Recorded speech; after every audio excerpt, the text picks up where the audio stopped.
ઉદાહરણ 9.4 એકવાર તમે જોઈ લો.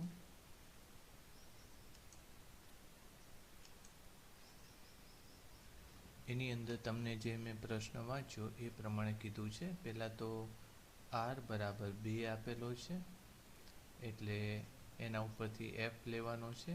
યુની કિંમત તમને 29 આપેલી છે અને એ વ્યક્તિની ઝડપ 5 મીટર પ્રતિ સેકન્ડ આપેલી છે. તો આપણે જરાક એ વસ્તુને ફરીથી સમજીએ કે અરીસો અત્યારે કેવો છે. એક મિનિટ, પ્રશ્ન નંબર આપણે 9 કેટલામાં હતો?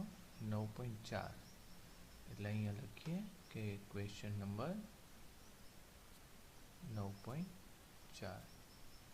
એના આધારે આપણે f શોધી કાઢીએ. f is equal two r/2. r તમને આપેલું છે, ચેક કરો. r કેટલું છે? +2 મીટર આપેલું છે, બરાબર. તો 2/2 એટલે 1 મીટર એની કેન્દ્ર લંબાઈ થશે. એટલે તમને ખબર પડી ગઈ કે અરીસો કેવો છે? બહિર્ગોળ છે અરીસો.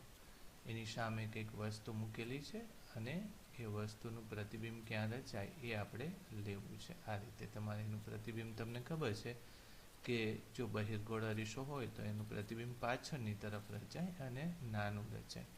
પણ આપણે ફરીથી એ જ વસ્તુ લઈ લઈએ. પહેલાં તો એ વ્યક્તિ કઈ જગ્યાએ છે પહેલાં એ જુઓ તમે. વ્યક્તિ પહેલા કેસમાં 39 મીટરે છે. એટલે જ્યારે એ વ્યક્તિ 39 મીટરે હોય ત્યારે એનું પ્રતિબિંબ ક્યાં રચાય એ લેવું છે. u is equal to minus, એ તો માઇનસ જ આવશે, 39 મીટર. તેથી v ઇઝ ઇક્વલ ટુ, હમણાં જ લીધું ને આપણે, v is equal to u into F by u minus F. તો u કેટલું છે? -39. પછી f કેટલું છે? +1 બાય -39 પછી -1. એટલે આ એનું v થશે. -39 બાય -40 એટલે 39/40 એનું v થશે.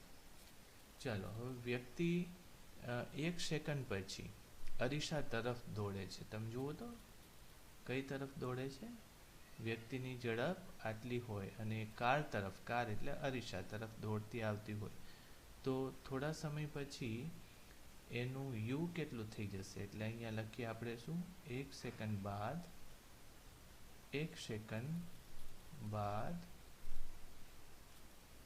વ્યક્તિનું અરીસાથી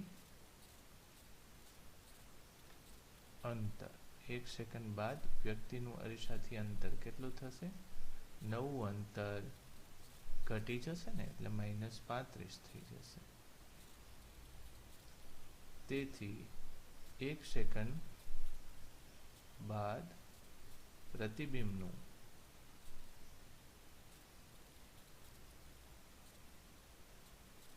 અંતર કેટલું થાય? v ઇઝ ઇક્વલ ટુ, એમાં કિંમત મૂકી દઈએ એટલે -35, વળી પાછું શું લખવાનું?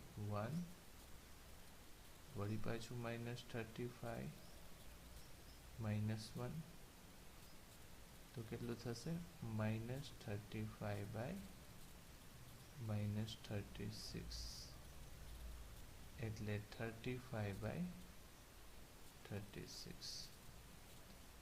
તેથી 1 સેકન્ડમાં પ્રતિબિંબના સ્થાનમાં થયેલો ફેરફાર. 1 સેકન્ડમાં પ્રતિબિંબ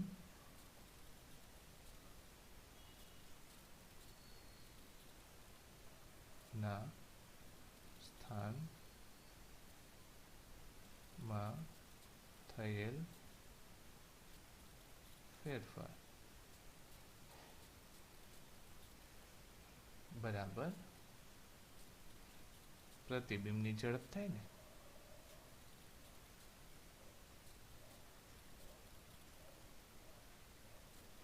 ઇઝ ઇક્વલ ટુ, ચાલો કેટલું થશે, 35/36 માઇનસ 39/40.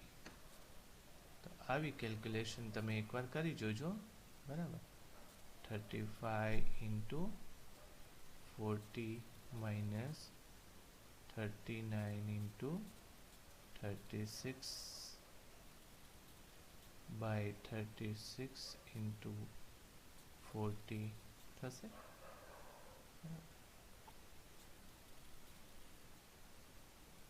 તો કેલ્ક્યુલેશન કરવાની જરૂર લાગે છે. આપણે મારા ખ્યાલથી જો આ કેલ્ક્યુલેશન છે જ, આ બે 39 × 35 1365 માઇનસ 1360.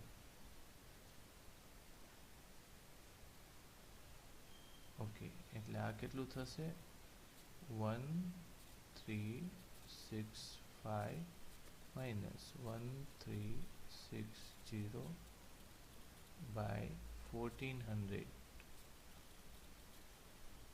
એટલે આ થશે 5/1400, બરાબર.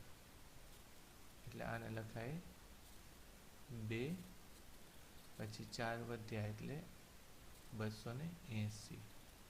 એટલે પ્રતિબિંબની ઝડપ કેટલી થશે, 1/280 મીટર પ્રતિ સેકન્ડ જેટલી થશે, બરાબર. આ ઝડપ જ લીધું, આ મીટર આવ્યું પણ એ ઝડપ લીધું. તો આ રીતે હવે તમે આગળ ગણતરી કરી શકશો. બીજી વાર કેટલી ઝડપ અંતર કીધું છે, 29, ત્રીજી વાર 19 અને ચોથી વાર 9 એવું કીધું છે. તો આગળની કેલ્ક્યુલેશન આ જ રીતે તમારે કરવાની છે. તમે શું ફેરફાર કરશો એકવાર નક્કી કરી નાખો. આની જગ્યાએ તમે શું લખશો, બીજી વાર 29 લખશો એટલે અહીંયા 29 આવશે, અને જે જવાબ આવે 29/30. અહીંયા જવાબ કેટલો આવશે, 29/30. અને અહીંયા જવાબ કેટલો આવશે, 25/26 એવું આવશે ને. એ જ રીતે અહીંયા 19 કરશો તો 19/20 આવશે, 15/16 આવશે. 9 કરશો તો 9/10 આવશે, અને 5/6 આવશે. બાકી બધી જ બાદબાકી આ રીતે લેવાની થશે. મારા ખ્યાલથી આ તમને આવડશે, તો એ તમને હોમવર્કમાં આપું છું. બાકીની કેલ્ક્યુલેશન તમારે હોમવર્કમાં કરવાની છે. અહીં હું લખું છું એટલે ક્લિયર રહે, બરાબર.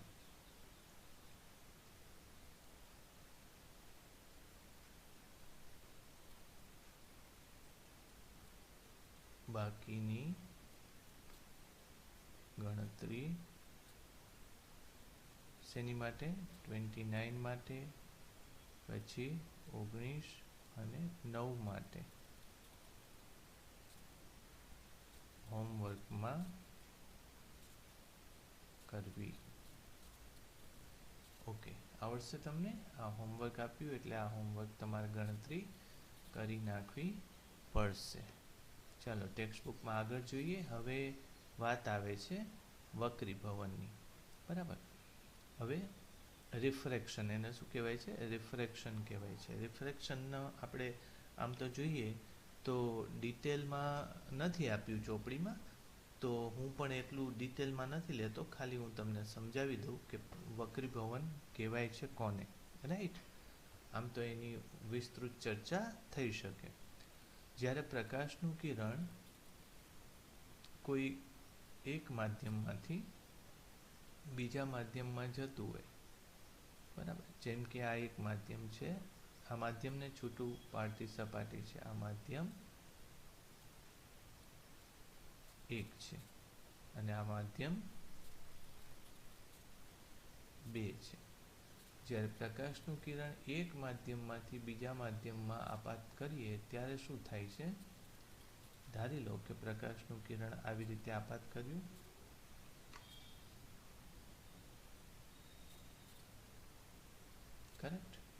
તો પ્રકાશનું કિરણ આમ જ જવું જોઈએ ને, આગળ આ દિશામાં આગળ જવું જોઈએ, પણ પ્રકાશનું કિરણ એ દિશામાં આગળ નથી જતું, કાં તો આમ ફંટાય છે અને કાં તો આ દિશામાં ફંટાય છે બરાબર. હવે આવું થવાનું કારણ એનો વેગ છે. અહીંયા પ્રકાશનો વેગ હવા હોય તો એનો વેગ કેટલો હોય છે? c જેટલો હોય છે. જ્યારે અહીંયા આગળ વધતા એનો વેગ કેટલો થઈ જાય છે? અહીંયા એનો વેગ v જેટલો થઈ જાય છે બરાબર. અને એને પરિણામે પ્રકાશ પોતાની દિશા બદલી કાઢે છે અથવા તો બદલે છે બરાબર. તો એ વક્રીભવનના નિયમો આપણે લેવા હોય તો એ નિયમો ફરીથી પાછા આપણે જે આગળ જોયા હતા પરાવર્તનના નિયમો જેવા જ છે. એ એકવાર અહીંયાથી જ વાંચતા જઈએ. પહેલો નિયમ એનો એ છે કે આપાત, જો આ રીતે પ્રકાશનું કિરણ આપાત કરો, અહીંથી એ પ્રકાશનું કિરણ આમ ફંટાઈ જાય છે. આ કિરણ પરાવર્તિત કિરણ હોઈ શકે અથવા તો પરાવર્તિત કિરણ કહેવાય. તો પહેલા આપાત કિરણ, વક્રીભૂત કિરણ અને આપાત બિંદુએ આંતર સપાટીને દોરેલ લંબ એક જ સમતલમાં હોય છે. ઓકે, ફરીથી અહીંયા હું જો દોરું તો એક મારે અહીંયા લંબ દોરવાની જરૂર પડશે.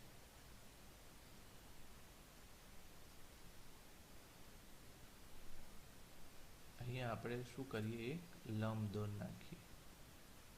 આંતર સપાટી એટલે બે માધ્યમોને છૂટી પાડતી સપાટી ને આપાત બિંદુએ દોરેલો લંબ. તો આ આપાત કિરણ છે, બે માધ્યમને છૂટી પાડતી સપાટીને આપાત બિંદુએ દોરેલો લંબ છે. આ વક્રીભૂત કિરણ કહેવાય. આ પણ વક્રીભૂત કિરણ હોઈ શકે. અને એક બીજું કિરણ આપણે દોરવાનું થાય હજી. એ કયું કિરણ છે? કે પરાવર્તિત કિરણ. અહીંથી આ દિશામાં પરાવર્તિત કિરણ થઈ શકે.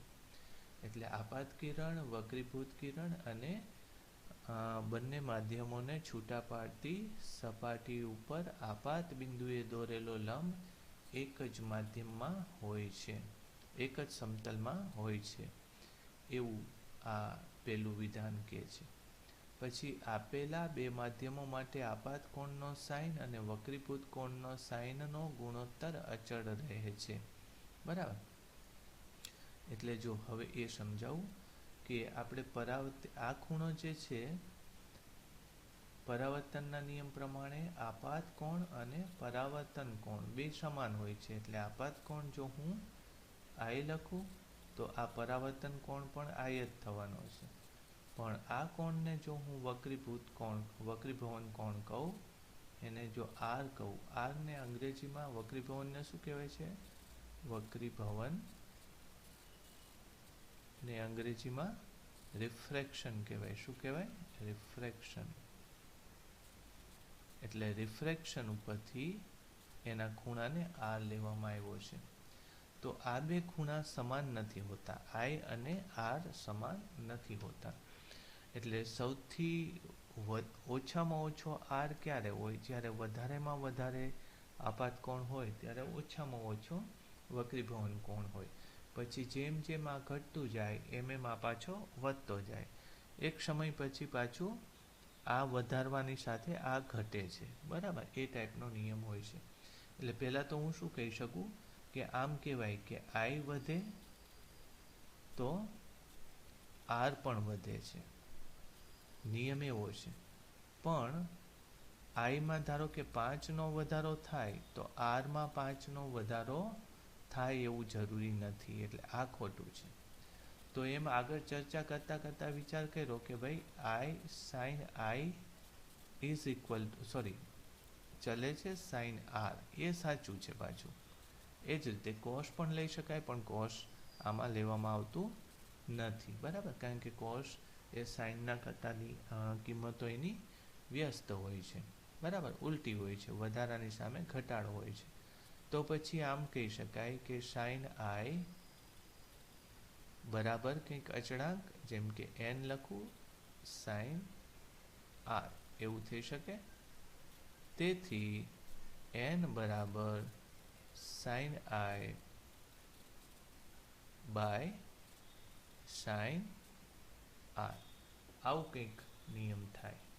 એટલે આપણે આના આધારે શું કહી શકાય છે કે જો એમ કહે છે કે બંનેનો ગુણોત્તર જે છે અથવા સાઇન આર અને સાઇન આઈ એકબીજાને સમપ્રમાણમાં હોય છે.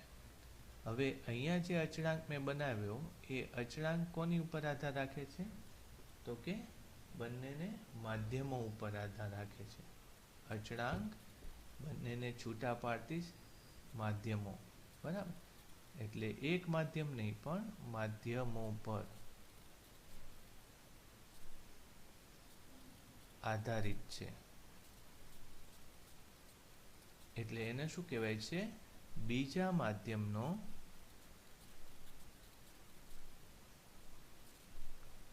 પહેલા માધ્યમની સાપેક્ષે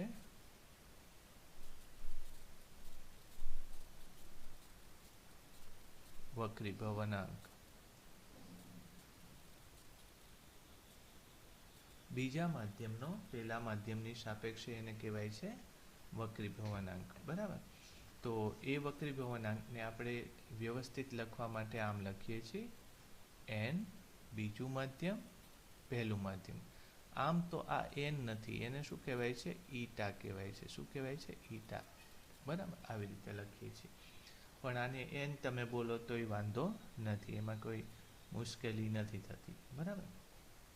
ચાલો, હવે આના આધારે તમે એક કેલ્ક્યુલેશન એવી કરી શકો કે n ની કિંમત ક્યારે વધારે કહેવાય અને ક્યારે ઓછી કહેવાય. તો અહીંયા હું લખી દઉં કે n પ્રકાશ માટે માધ્યમની પ્રકાશીય ઘનતા છે. એટલે કે પ્રકાશ માટે જો ઘટ્ટ માધ્યમ બનતું હોય તો n ની કિંમત વધારે હોય. હવે ઘટ એટલે તમે શું સમજી શકો? તો આમ તો જે ઘનતા જે છે, ઘનતા એટલે શું? આમ દ્રવ્યમાનની ઘનતા એકમ કદમાં દળને ઘનતા કહીએ છીએ, બરાબર. પ્રકાશીય ઘનતા એ એવું નથી પણ છે એના જેવું.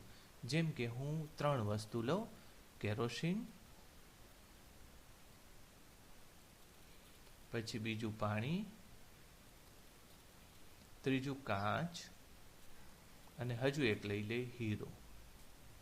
હવે આ ચારે ચારને હું એક અમુક કદમાં મૂકી દઉં તો જેનું કોનું વજન વધારે થાય છે?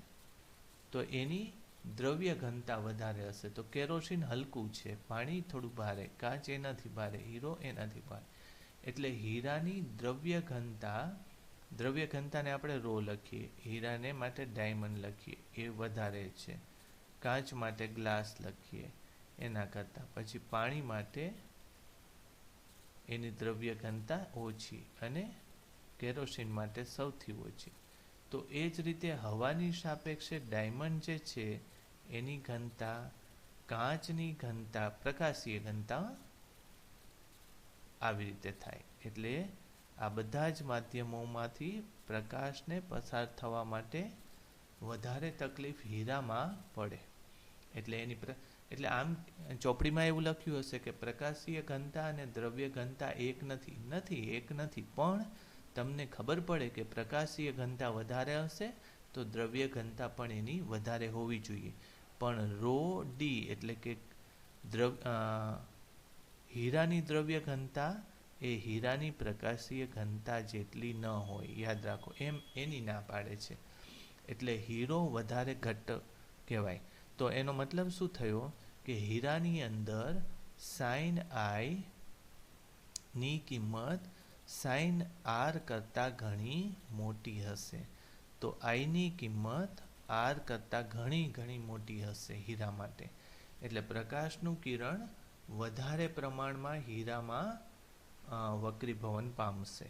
આ વસ્તુ તમારી ચોપડીમાં વ્યવસ્થિત લખેલી છે. તો એ તમે એકવાર બરાબર જોઈ લેજો, બરાબર. એના વિશે માહિતી છે, એક નોંધ પણ આપેલી છે, હું દેખાડું તમને. આ વાત મેં કરી, બરાબર. આ પાથ કોણથી સ્વતંત્ર હોય છે, પણ પ્રકાશીય ઘનતા મોટી હોય તો એ વક્રીભવન કોણ વધારે હશે, આ વર્ણન આમાં કરેલું છે, બરાબર. ઓકે, એક બીજી વાત પણ આમાં છે, એ લઈ લઈએ આપણે.